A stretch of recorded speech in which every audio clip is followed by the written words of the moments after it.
Welcome back to How to Talk to Weirdos, where we explore how to have better communication in the STEM workplace. I'm Jeremy Doran, and I help great engineers and STEM professionals become great leaders.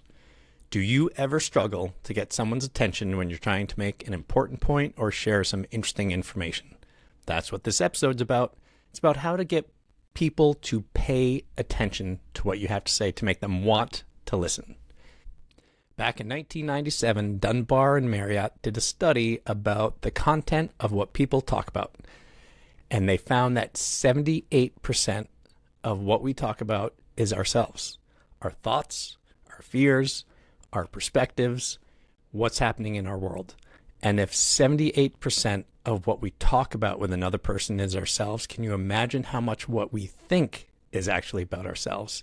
Humans, all of us, are incredibly self-centered. And it's really important to remember that when you're trying to get a point across, you need to let them know what's in it for them.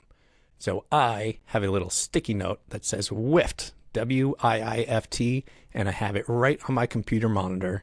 And it reminds me that when I'm talking to people, I need to relay it back to them what's important to them. So imagine you're at the workplace and you're talking to someone and you're telling them that you got this brand new piece of software that you're really excited about. It cost $40,000, but it should be $50,000. You've been negotiating with this Swedish company for like 6 months, but you finally got it. And it's going to allow us to automate some functions in accounting, and it's going to make us more efficient. And what that means to you is that you no longer need to do that report every Friday that you can't stand doing. See what you did? You took all this information and you turned it into what's in it for them. So it may be that they no longer need to make that report every Friday, or it may be that you want their help in figuring out what functions it can automate. So you did a good job in that. You made it what's in it for them, or why should they care? But why not start with that?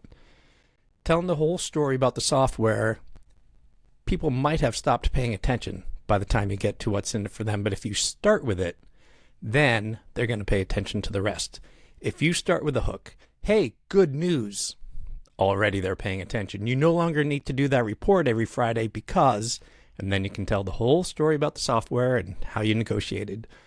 Or what if you actually need their opinion? Then you really need them to pay attention. And then you could start with, hey, I need your opinion on something important. The person's already paying attention because they know they need to. They're going to need to share their opinion. And when you do that, you've now framed the conversation. You've not only gotten their attention, but you've let them know what kind of attention they need to pay. Are they paying attention just to learn something, or are they paying attention because they're going to need to give a response? So you hooked them, got their attention, and you let them know how to best listen. That's a great hook. Sometimes you're just telling a story and you want someone to hear your story and what you think is interesting.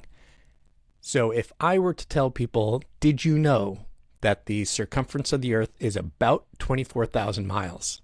And since we're rotating once per day, that means that we're actually traveling about 1,000 miles. And what is fascinating for me is that if we're moving at 1,000 miles an hour, that means there has to be some centrifugal force. So then I did some research and I found that, in fact, if you're on the equator, you're about 0.5% lighter than if you're standing on one of the poles. To me, all of that is fascinating. To a lot of people, not so much. But if I start with, hey, I can help you lose 1 pound in just a few hours and you don't need to exercise, change your diet, or take any medications. Do you want to know how? You bet they're going to start paying attention. And then I can tell them about the circumference of the Earth and just how fast we're going, and they will be paying attention because I hooked them. Of course, they may, be a little bit mad because I didn't give them something that they're actually going to be able to use, but it was a hook and it got their attention.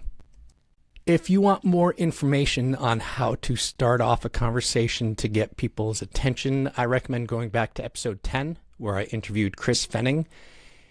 It goes into a lot of depth about how to start a conversation, and he actually wrote a book called The First Minute. So go back, listen to episode 10, and then get his book. It's really good. I've read it, and it really helps you to frame conversations in a way that are going to make people pay attention. Thank you so much for listening. Don't forget to go to my webpage, jeremydoranspeaks.com. You can download a free PDF with 7 steps to becoming a better listener. Have yourselves a great day, and go talk to one of us weirdos.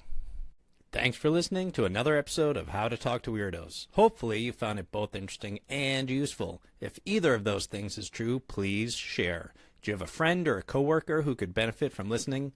Maybe a family member you're going to be spending the holidays with? Please send them a link to your favorite episode and see if your conversations don't get just a little bit easier.